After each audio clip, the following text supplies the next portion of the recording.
बच्चों, हमने पिछले कालांश में दो रेखाओं और तिर्यक रेखा से संबंधित कोणों का अध्ययन किया था और ये जाना था कि किस प्रकार दो रेखाओं को जब तिर्यक रेखा प्रतिच्छेदित करे तो कुल 8 कोण बनते हैं। लेकिन आज हम दो समांतर रेखाओं को जब एक तिर्यक रेखा प्रतिच्छेदित करे तो क्या होता है। बच्चों, यहाँ पे आप देख सकते हैं कि एक रेखा है PQ और दूसरी रेखा है RS। AB इसकी तिर्यक रेखा है। PQ और RS दोनों समांतर रेखाएं हैं। ये जो तिर्यक रेखा AB है वो PQ रेखा को बिंदु M पर और RS को बिंदु N पर क्या करती है, प्रतिच्छेदित करती है। तो कुल 8 कोण बन रहे हैं। पहला AMP, दूसरा है PMN, तीसरा है MNR, चौथा है RNB, पांचवा है AMQ, छठा है QMN, सातवां है MNS और आठवां है SNB। बच्चों, आप देख सकते हैं ये कुल 8 कोण बनते हैं। और जैसे दो रेखाओं को अगर तिर्यक रेखा प्रतिच्छेदित करे या दो समांतर रेखाओं को तिर्यक रेखा प्रतिच्छेदित करे तो संगत कोण, एकांतर कोण और अंतःकोण, ये तीनों प्रकार के कोण बनते हैं। जैसा आपको मैंने कल बताया था बच्चों कि अगर हमको समांतर रेखाओं को समझना है तो संगत कोण को समझना है तो पहले मैं एक साइड को क्या करता हूँ, छुपा देता हूँ। मैंने एक साइड को छुपा दिया। अब आप देख सकते हैं कि एक नंबर का कोण, ये 2 नंबर का कोण, ये 3 नंबर का कोण और 4 नंबर का दिख रहा है। तो 1 नंबर पे जो कोण बन रहा है वो ठीक 3 नंबर पे बन रहा है। 2 नंबर का कोण जैसा आपको दिख रहा है डायग्राम में वो 4 नंबर के बराबर है। 1 नंबर का कोण आपका AMP MNR के सर्वांगसम। क्यों? क्योंकि बच्चों संगत कोण सर्वांगसम होते हैं। कब होते हैं? जब समांतर रेखाओं की तिर्यक रेखा द्वारा निर्मित संगत कोण की प्रत्येक जोड़ी के कोण परस्पर सर्वांगसम होते हैं। अगर रेखाएं समांतर होगी तभी बनने वाले संगत कोण सर्वांगसम होंगे। अगर समांतर नहीं होगी तो संगत कोण सर्वांगसम नहीं होंगे। तो AMP का सर्वांगसम होगा कोण MNR के, वैसे ही PMN सर्वांगसम होगा RNB के। ठीक वैसे इस तरफ जाएंगे तो AMQ 5 नंबर का कोण 7 नंबर के बराबर मतलब MNS के सर्वांगसम होगा और QMN SNB के सर्वांगसम होगा। ठीक उसी प्रकार बच्चों जो एकांतर कोण का गुणधर्म है, एकांतर कोण जो बनते हैं वो भी क्या होते हैं, सर्वांगसम होते हैं।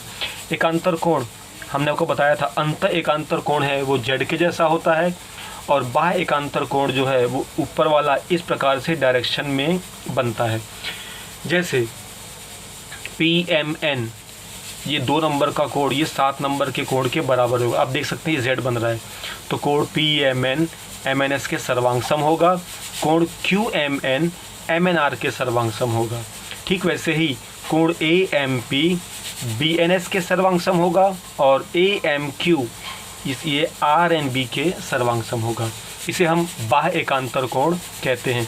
तो एकांतर कोण भी क्या होते हैं, सर्वांगसम।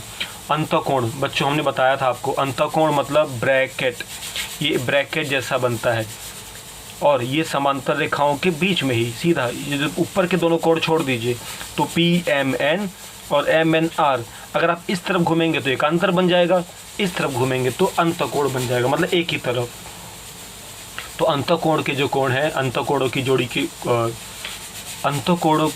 जोड़ी के जो कोण होते हैं वो संपूरक होते हैं, अर्थात इन दोनों कोणों का योगफल 180 अंश होगा। मतलब कोण PMN और कोण MNR ये दोनों कोण जोड़ने पर 180 अंश मिलेगा। ठीक वैसे ही QMN और MNS इन दोनों कोण को जोड़ने पर 180 अंश मिलेगा। तो बच्चों हम कह सकते कि दो समांतर रेखाओं को किसी तिर्यक रेखा द्वारा प्रतिच्छेदित करने पर निर्मित कोणों में जो संगत कोणों की जोड़ी के कोण हैं वो सर्वांगसम होते हैं। एकांतर कोणों की जोड़ी के कोण भी सर्वांगसम होते हैं, चाहे वो अंत एकांतर कोण हो चाहे वो बाह्य एकांतर कोण हो। साथ ही साथ अंतःकोण के प्रत्येक जोड़ी के कोण परस्पर संपूरक होते हैं, अर्थात इन दोनों कोणों का योगफल 180 अंश होता है। बच्चों अब हम बढ़ते हैं प्रश्न संग्रह 2.2 की ओर। 2.2 का हम पहला क्वेश्चन देखते हैं। प्रश्न संग्रह 2.2 का पहला प्रश्न है, उचित विकल्प चुनिए। आपको एक डायग्राम दिया गया है, साथ में क्वेश्चन है, संलग्न आकृति में यदि रेखा M समांतर रेखा N हो तथा रेखा P उनकी तिर्यक रेखा हो तो x का मान कितना होगा। आप देख सकते हैं आकृति में M और N समांतर है और P इसकी तिर्यक रेखा है, तो आपको x का मान निकालना है। इसके बच्चों 4 ऑप्शंस हैं, A 135, B 90, C 45 और D 40। आपको बताना है कि इन चारों में से सही ऑप्शन या सही उत्तर कौन सा है, x का मान कौन सा होगा।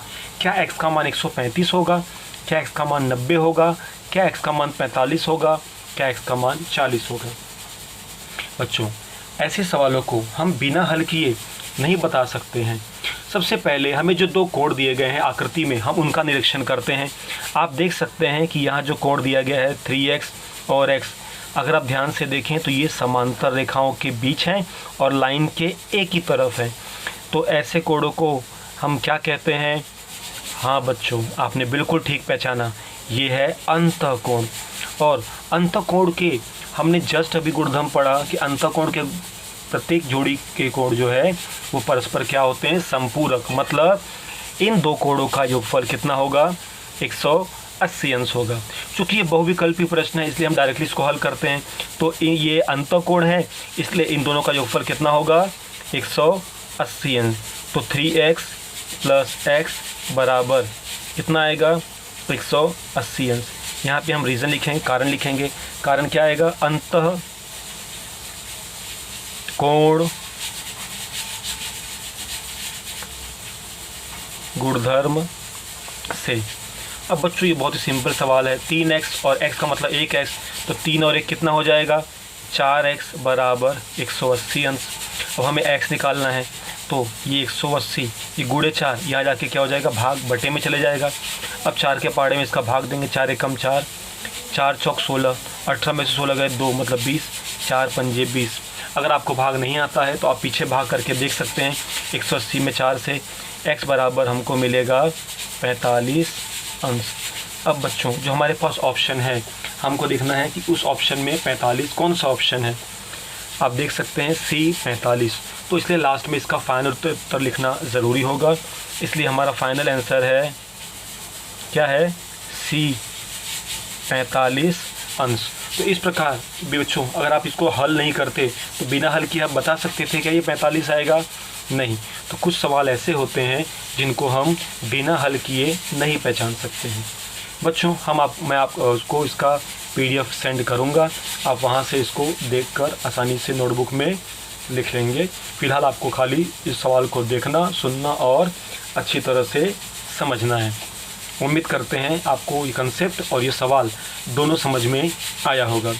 अगले वीडियो में हम सवाल नंबर 2 उचित विकल्प का ही दूसरा सवाल करने वाले हैं।